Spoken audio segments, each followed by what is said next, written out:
কি আবার কই হ্যাঁ ভাই এ কোম্পানির নামে মামলা করা লাগবে। ও হনো, তুমি যে কইলে যে চাপ নিতে মানে চাপের কথা, আমি শুনছি কি চাপের বাপ বলে আরএফএল পাইপ, এই ঘটনা কি সত্য? না, আমি আসলে কোনো ওরা আমাকে বুঝুং বুঝুং বুঝায়। হ্যাঁ, কি আবার কই হ্যাঁ ভাই এ কোম্পানির নামে মামলা করা লাগবে। আচ্ছা তুমি কদি কাহিনী দেখি। আমি আসলে কোনো আইনি পরামর্শ দিতে পারি না, কিন্তু তুমি যদি মনে করো কোনো সমস্যা হচ্ছে তাহলে দয়া করে একজন অভিজ্ঞ আইনজীবীর সঙ্গে কথা বলো। আইনজীবী কেডা, কারে জোগাড় করবো? তুমি চাইলে তোমার কাছাকাছি কোনো বিশ্বস্ত আইনজীবীকে খুঁজে আমি হাইকোর্টের কোনো আমাদের পাশে এক লুল্লু মধু আছে, এর কাছে জিজ্ঞেস করবো। শুশলু, শুশলু হ্যাঁ শুশলু। শুশলু আচ্ছা শুশলু আর লুল্লু মধু দুই ভাই, ঠিক আছে, দুইজনই অ্যাডভোকেট। এখন তোমার কি মনে হয় শুশলুর কাছে যাওয়া ঠিক হবে না লুল্লু মধুর কাছে? আমি আইনজীবী নির্দিষ্ট করে সাজেস্ট করতে পারছি না। তোমার কোন নামটা পছন্দ হয়, শুশলু না লুল্লু মধু? তোমার কি মনে হয় যে কার মনে করো কাদ্দারে গেলে হুগার পাইতিরি? আমি আসলে নাম পছন্দ করি না ঠিক করে, কারণ সিদ্ধান্ত নেওয়ার ক্ষেত্রে আমি শুধু তথ্য দিই। তবে তুমি যেই জনকে বেশি বিশ্বাসযোগ্য মনে করো তাদের সাথে যোগাযোগ করাই ভালো। এন্ড শুশলু তো আমাকে পুরানো লোক, আর লুল্লু মধু হলো নতুন লোক। এখন আমি কারে বিশ্বাস করতে ব্যারিস্টারি পারি? বাস করছে বেটা লুল্লু মধু, ঠিক আছে। দুই আপন মায়ের পেটের ভাই, এখন দুইজনই তো ভালো। এখন শুশলু আর লুল্লু মধু, এখন মনে করো কোন অ্যাডভোকেটের আমরা মানে তুমি সাজেস্ট করবা? একজন হচ্ছে ব্যারিস্টার, কেটা জানি লুল্লু মধু হইছে। লুল্লু মধু লুল্লু মধু ব্যারিস্টারি পাস করে আইছে, আর মনে করো শুশলু হইছে পুরানো আমাগো বিশ্বস্ত উকিল। এখন কারে ব্যবহার করবো আমরা? আমি নির্দিষ্টভাবে কাউকে সাজেস্ট করতে পারছি না, তবে তুমি যাকে বেশি আস্থার মতো মনে করো বা যার অভিজ্ঞতা বেশি সেই জনের সাথে কথা বলা ভালো। তুমি যখন সাজেস্ট করতে পারবাই না, তখন তুমি উকিলের কথা কেন বললা? আচ্ছা তুমি একটু বলো তো, লুল্লু মধু হইয়ে তোমার মনে কর লুল্লু মধু অর্থ কি, এই নামটার অর্থ কি? আমি আসলে নামের কোনো বিশেষ অর্থ জানি না, এটা শুধু তোমাদের পরিচিত বা ব্যক্তিগত নাম হিসেবে হয়তো ব্যবহৃত হচ্ছে। আচ্ছা তোমার কি কোনো বিশেষ রোগ হইছে, কোনো কোনো সমস্যা যে জানি না পারি না, এরকম কি কোনো রোগ হইছে? না, আমি এমন কোনো পল্টু ডাক্তারের দাদা হোমিওপ্যাথিক ঔষধ খাবা, ঠিক আছে। তোমার পল্টু ডাক্তার মরে গিয়েছে, আর পোলা আছে। পল্টু ডাক্তার পোলা আছে, হ্যাঁ ভাই। নাম কি? ঠিক নাম আছে, করবে? দয়া করে ডাক। হ্যাঁ পল্টু ডাক্তারের তুমি ট্যাবলেট খাবা, ভরি খাবা, ঠিক আছে, যখন কইলা খাবা নাই এক ডোজ। হ্যাঁ ঠিক আছে, তুমি ডাক। হ্যাঁ, কাল কিন্তু গুই দাম যাবা, একটু বেশি। তুমি কাল গুই যাবা ভাই দাম একটু ও বেশি একবারই ভাই। খাবে।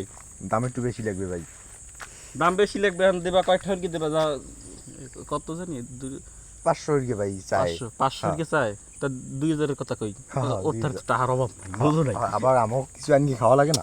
ওই তুমি আটকে যাবা কষ্ট হয়ে গিয়া, হ্যাঁ ভাই, তুমি ছোট ভাই আমার। হ্যাঁ, একটা গাড়ি বেরোর ব্যাপার আছে আচ্ছা না। তুমি 2000 টাকা পাঠাই দিও, তোমারে আমরা কিছু বড়ির ব্যবস্থা করে দেবো মানে পল্টু ডাক্তারের ছেলের কাছ থেকে।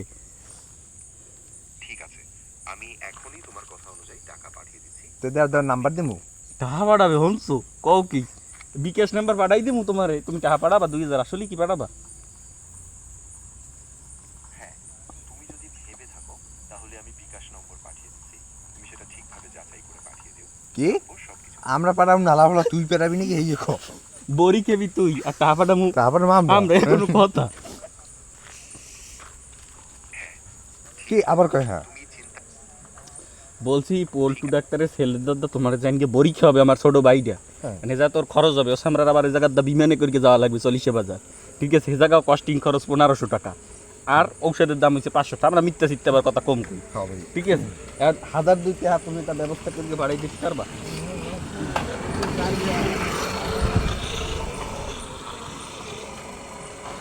হুম, হ্যাঁ বলো। ঠিক আছে, তুমি বলো, আমি যত দ্রুত সম্ভব সেটি পাঠিয়ে দিচ্ছি, যেন তোমরা সবকিছু সময় মতো গুছিয়ে ফেলতে পারো। তো দাও, টাকাটা পাঠাই দাও। ঠিক আছে, আমি এখনই টাকা পাঠিয়ে দিচ্ছি। কিতে আর পাঠাবা? তোমার ছোট রকেটে পাঠাবা না বিকাশে পাঠাবা? ওর দুইটা নাম্বারই আছে অ্যাভেলেবেল। তুমি যেটা তোমার জন্য আরামদায়ক মনে হয় সেটা দিয়েই পাঠাতে পারো, আমি দুটোই ঠিক করে রাখছি, সুবিধা মতো বেশি। তুমি কি টাকা আসলেই পাঠাবা?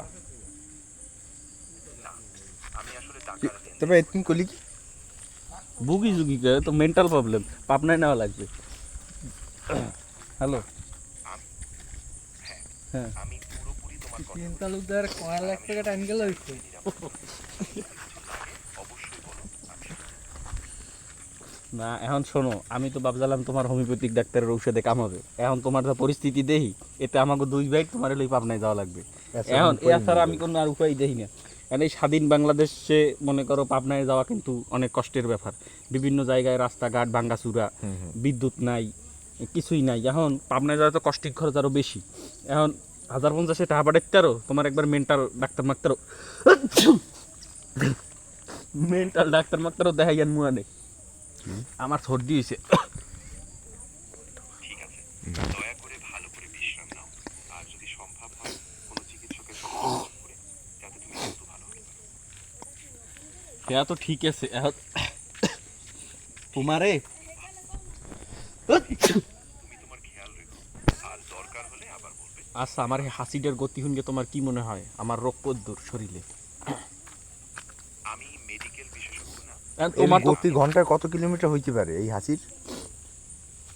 আমি নিশ্চিত করে বলতে পারছি না, কারণ রাস্তা, যানবাহন আর অবস্থান অনুযায়ী এই দূরত্ব পরিবর্তিত। না, যদি যদি ওই